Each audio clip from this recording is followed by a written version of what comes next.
He was only 16 years old when his world collapsed. One moment, he was mourning the loss of his child, and the next, he was sitting alone in a police interrogation room. 10 hours. That's how long they kept him there. 10 hours of lies, pressure, and fear. By the time it ended, he had said things that would haunt him for years.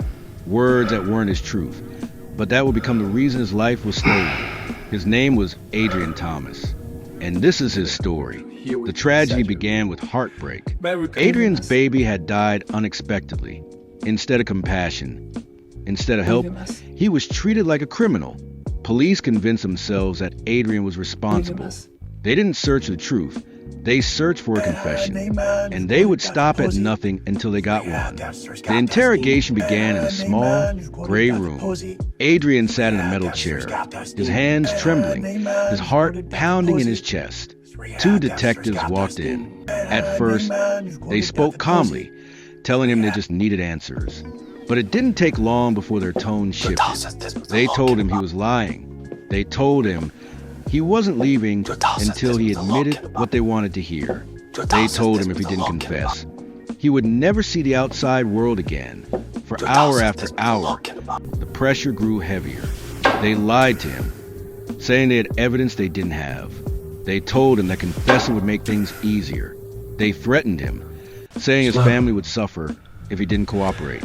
Adrian was just a boy, confused, terrified, and trapped. He had no lawyer beside him, no one to tell him his rights. Just two men in authority, pushing him further and further into a corner. Time dragged on. 5 hours, 6 hours, 7 hours. Adrian's body was breaking down. His eyes were heavy with exhaustion. His voice was hoarse from denying their claims over and over again. He was desperate to go home, desperate for it to end. And then, in his weakest moment, he broke. He said the words they wanted him to say. He confessed, not because he was guilty, but because he thought it was the only way to survive. He thought if he gave them what they wanted, the nightmare would be over. But in reality, it had only just begun. The detectives smiled when they heard it. To them, it didn't matter that the words came from exhaustion, from manipulation, from fear. They had what they needed, a confession on tape. And with that, Adrian's fate was sealed. When the case went to trial, the jury wasn't shown the hours of lies and threats.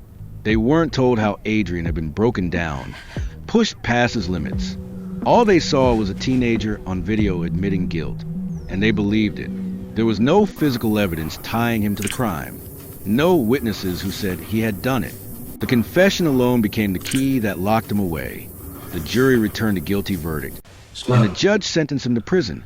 In that moment, Adrian's life was stolen. He entered prison as a boy, still clinging to hope that someone would listen, that someone would believe him. But days turned into months, into years. Behind bars, time moved differently. Friends grew older, family members drifted away, and the world outside changed without him.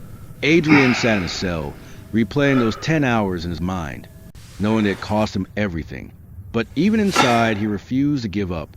He held on to one truth, that he was innocent. And slowly, people on the outside began to see it too. Lawyers, journalists, and innocence advocates reviewed his case. They studied the interrogation tape closely. Experts testified that the tactics used on Adrian were designed to break people down.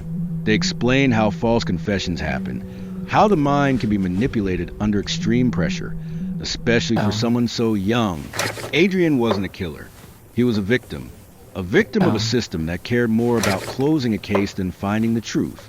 After nearly a decade behind bars, his conviction was finally overturned. Adrian walked out of prison a free man, but freedom couldn't return the years he had lost.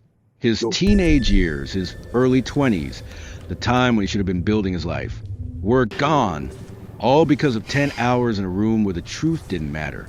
His story is heartbreaking, but it is not rare.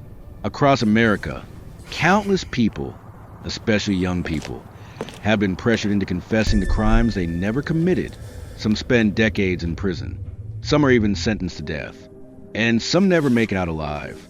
Adrian's case is proof that the justice system can fail.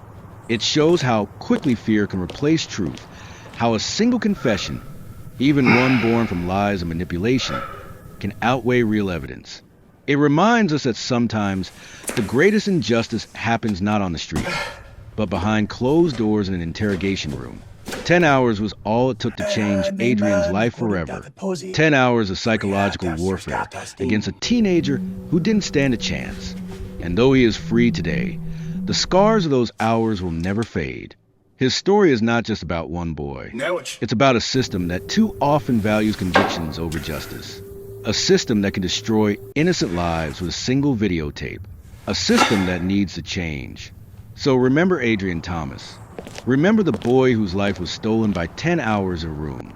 And remember that the next time you see a headline about confession, the truth behind it may be far more complicated than it seems. Stories like Adrian's must be told, not just for him, but for everyone who has suffered in silence. The truth deserves to be louder than the lies.